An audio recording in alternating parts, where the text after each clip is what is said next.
بسم اللہ الرحمن الرحیم۔ السلام علیکم ورحمۃ اللہ وبرکاتہ۔ تمام ناظرین کو محمد طارق وائس چینل میں خوش آمدید۔ اگر ہماری آج کی ویڈیو اچھی لگے تو چینل کو سبسکرائب ضرور کریں۔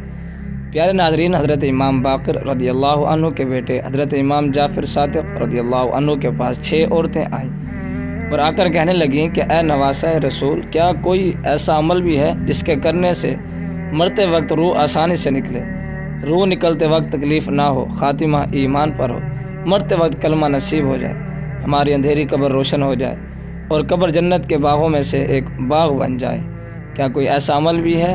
حضرت امام جعفر صادق رضی اللہ عنہ نے خواتین کی پوری بات سنی اور فرمایا، خواتین اسلام، عورت کے منہ سے نکلے 3 جملے اللہ کو بہت زیادہ پسند ہیں، عورت کے زبان سے نکلے یہ 3 جملے اللہ تعالیٰ کو بہت زیادہ محبوب ہیں، اور میری یہ بات سن لو کہ اللہ کے پسندیدہ کام کرنے والی عورت جب اس دنیا سے رخصت ہوتی ہے تو سیدھا جنت میں چلی جاتی ہے، یعنی بغیر حساب و کتاب کے جنت میں چلی جاتی ہے۔ اس پر ان خواتین نے عرض کی کہ اے نواسہ رسول، بتائیں وہ 3 جملے کون سے ہیں؟ حضرت امام جعفر صادق رضی اللہ عنہ نے فرمایا، سب سے پہلا جملہ اس بیوی کا اپنے شوہر سے کہا جانے والا جملہ ہے جو اپنے شوہر سے رزق حلال پاک کرنے کے لیے کہا جاتا ہے، یعنی جو عورت اپنے خاوند سے یہ کہہ دے کہ مجھے رزق حلال کما کر کھلانا، تو اس کا یہ جملہ اللہ تعالیٰ کو بہت پسند ہے۔ جو عورت اپنے خاوند سے لقمہ حلال کی طرف گار ہوتی ہے اور حرام کمائی سے اسے منع کرتی ہے تو اللہ کی محبوب عورت بن جاتی ہے، کیونکہ وہ جانتی ہے کہ حرام کا لقمہ جب اس کی اولاد کے منہ میں جائے گا تو اس کی اولاد کی آنکھوں سے شرم و حیات جاتی رہے گی، ان کے سچ بولنے کی عادت جاتی رہے گی اور ایسی اولاد گناہ کے کاموں میں لذت حاصل کرنے لگے گی۔ پیارے ناظرین، یہاں ایک صحابیہ کا واقعہ بھی قابل ذکر ہے کہ جس کا خاوند نہایت غریب انسان تھا اور وہ صبح صبح رزق کی تلاش میں اپنے کام پر نکل کھڑا ہوتا، شام کو روزی کما کر لاتا، خود بھی کھاتا اور اپنی غریب بیوی کو بھی کھلاتا۔ وہ صحابی اسوہ معبول ایک دن اپنے کام پر روانہ ہوا، سارا دن محنت مزدوری کی تلاش میں رہا، روزی کی تلاش کرتا رہا، لیکن کوئی کام دھندا نہ ملا اور خالی ہاتھ شام کو واپس اپنے گھر آ گیا۔ گھر میں کھانے کے لیے کچھ نہیں تھا تو وہ دونوں میاں بیوی خالی پیٹ سو گئے۔ اگلے دن پھر یہی واقعہ پیش آیا، گھر سے روزی کی تلاش میں نکلا، سارا دن مارا پھرتا رہا، لیکن کوئی کام نہ ملا اور شام کو خالی ہاتھ واپس گھر لوٹ آیا۔ اسی طرح وہ دوسرے دن اور دوسری رات بھی خالی پیٹ اور بھوکے سو گئے۔ جب تیسرا دن آیا تو اسوہ معمول وہ صحابیہ خاتون اپنے شوہر کو رخصت کرنے کے لیے دروازے تک اس کے ساتھ گئی، ڈھیروں دعاؤں اور نیک تمناؤں کے ساتھ اپنے شوہر کو رخصت کیا۔ شوہر جب اپنے گھر سے رخصت ہوا اور چند قدم ہی چلا تھا کہ بیوی نے پیچھے سے آواز دی اور کہا، رکیے، میری بات سن کر جائیے۔ شوہر رک گیا اور پوچھا کہ کیا کہنا ہے؟ تو اس غریب صحابیہ نے اپنے شوہر سے کہا کہ اے میرے خاوند، اے میرے شوہر، اس سوچ کے ساتھ کہ میری بیوی 2 دن اور 2 راتوں سے بھوکی ہے، کہیں ایسا نہ ہو کہ آپ کو روزگار نہ ملے اور آپ حرام کا لقمہ لے کر گھر میں آ جائیں، لیکن حرام کا لقمہ اور حرام سے کمائے ہوئے رزق قبول نہیں کروں گی۔ حرام کا لقمہ نہ تو میں کھاؤں گی اور نہ ہی اپنی اولاد کو کھانے دوں گی۔ اللہ اکبر۔ ناظرین کرام، یہ تھی وہ اسلام کی مقدس شہزادیاں جن کی گود میں اسلام پلتا تھا۔ نبی صلی اللہ علیہ وآلہ وسلم کے بتایا راستے پر چلنے والی اس خاتون نے کہا کہ میں تیسرے دن اور رات بھی بھوکی کی حالت میں گزار لوں گی، کام نہ ملے تو واپس آ جانا، چوری کا مال میرے گھر میں نہ لے کر آنا، سود کا مال میرے گھر میں نہ لے کر آنا، بغیر محنت سے کمایا ہوا مال نہ لانا، الغرض کسی بھی طرح کا حرام مال میرے گھر میں نہ لے کر آنا۔ حضرت امام جعفر صادق رضی اللہ عنہ وہ فرماتے ہیں کہ ایک بیوی جب اپنے شوہر سے رزق حلال کا مطالبہ کرتی ہے تو اس وقت وہ اللہ تعالیٰ کے بہت نزدیک ہوتی ہے۔ یہی جملہ ہے جس کے سبب مرتے وقت اس عورت کی روح آسانی سے نکلے گی، روح نکلتے وقت اسے تکلیف بالکل نہیں ہوگی، اس کی اندھیری قبر کو یہ جملہ روشن کر دے گا اور اس کی قبر کو جنت کے باغوں میں سے ایک باغ بنا دے گا۔ نیک بیٹیاں اپنی اولاد کو لقمہ حرام سے کس طرح محفوظ رکھتی ہیں؟ مصور پاکستان شاعر مشرق ڈاکٹر علامہ محمد اقبال کے والد پیشے کے اعتبار سے روایت یعنی سود کا کام میں تھے اور ان کی اہلیہ ان کے اس کام سے ناخوش تھی، لہذا علامہ اقبال کی ولادت کے بعد ان کی والدہ نے انہیں اپنا دودھ نہیں پلایا کیونکہ وہ اپنے خاوند کے سودی کاروبار سے حاصل ہونے والی رقم سے گزارا کر رہی تھی۔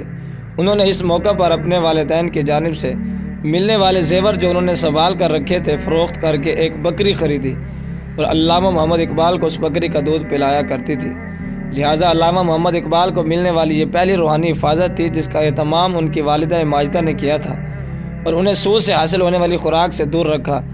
اس عمل کی برکت سے علامہ محمد اقبال کے والد نے بھی سودی کاروبار چھوڑ دیا اور توبہ کر لی جبکہ یہی علامہ محمد اقبال پھر آگے چل کر حکیم الامت اور اتنے بڑے شاعر اسلام بنے کہ ان کے کلام آج بھی دنیا بھر کے مختلف ممالک میں درسی کتابوں میں پڑھائے اور سمجھائے جاتے ہیں۔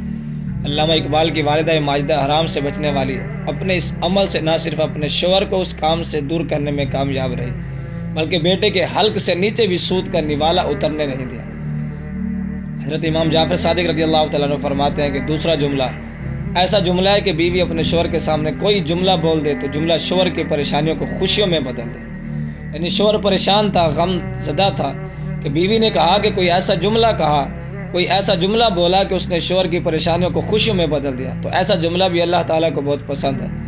یاد رکھیں کہ بیوی کے لیے اس کے شوہر کی رضا میں ہی اللہ کی رضا ہے اور شوہر کی خوشی اللہ کی خوشی ہے۔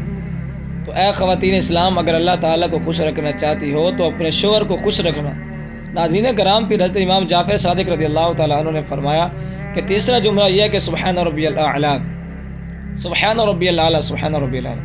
فرمایا یوں تو انسان کو اللہ تعالیٰ کی عطا کردہ ایک نعمت قیمتی اور بیش باغ ہے، مثلاً پاؤں، ٹانگیں، ہاتھ، بازو، دل، پھیپھڑے، پیٹ، گردے وغیرہ، لیکن انسان کے جسم میں انسان کا سر اللہ تعالیٰ کی عطا کردہ تمام نعمتوں سے زیادہ قیمتی ہے، کیونکہ انسانی سر کے اندر پورے جسم کو کنٹرول کرنے والا دماغ ہے، اور پھر آنکھیں، ناک، کان، الغرض انسان کا سر پورے جسم سے زیادہ قیمتی اور انمول ہے۔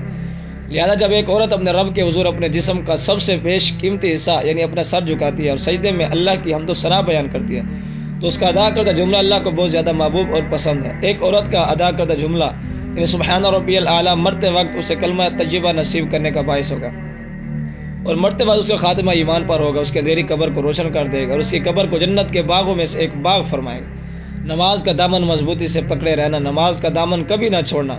اللہ تعالیٰ جب کسی انسان سے ناراض ہوتا ہے تو اس کی روٹی، اس کا رزق بند نہیں کرتا، سورج کی روشنی اس شخص کے اوپر بند نہیں فرماتا، بارش کو حکم نہیں دیتا کہ فلاں شخص میرا نافرمان اس لیے اس کے گھر نہ برسنا۔ تو کیا کرتا ہے؟ جس بندے سے اللہ تعالیٰ ناراض ہوتا ہے تو اس سے بس سجدوں کی توفیق چھین لیتا ہے، اور سمجھ لو کہ اللہ سبحانہ و تعالیٰ جس سے سجدوں کی توفیق چھین لیتا ہے تو گویا اس کا سب کچھ چھین گیا، اس کا دامن اجڑ گیا، اس کا دنیا اور آخرت اجڑ گئی، کیونکہ دلوں کی بہار، دلوں کا کردار، زندگی کے چمن کی بہار، آخرت میں خوشیوں کا سامان صرف اور صرف اللہ کے سجدوں میں ہے۔ تمام عبادات کے ایک قبولیت کی شرط نماز ہے۔ محترم ناظرین، حضرت امام جعفر صادق رضی اللہ تعالیٰ عنہ نے عورتوں کے لیے جو 3 جملے بتائے وہ یہ ہیں: نمبر 1، اپنے شوہر سے جب بھی طلب کرنا رزق حلال طلب کرنا۔ نمبر 2، کوئی ایسی بات اپنے شوہر سے نہ کہنا جس سے اس کی پریشانی میں اضافہ ہو، بلکہ ایسی بات کرنا جو اس کی پریشانیوں کو ختم کر دے، اس کے لیے خوشی کا باعث ہو۔ نمبر 3، نماز کا دامن کبھی نہ چھوڑنا۔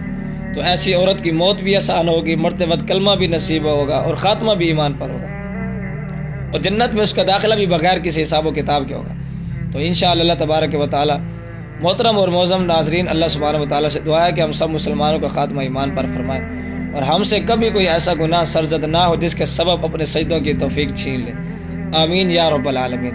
محترم ناظرین، درخواست ہے کہ اگر میری آج کی یہ معلوماتی ویڈیو آپ کو پسند آ جائے تو برائے کرم اس ویڈیو کو لائک اور شیئر کر دیجیے، اور میرے اسلامی اور چینل کو سبسکرائب کر لیجیے۔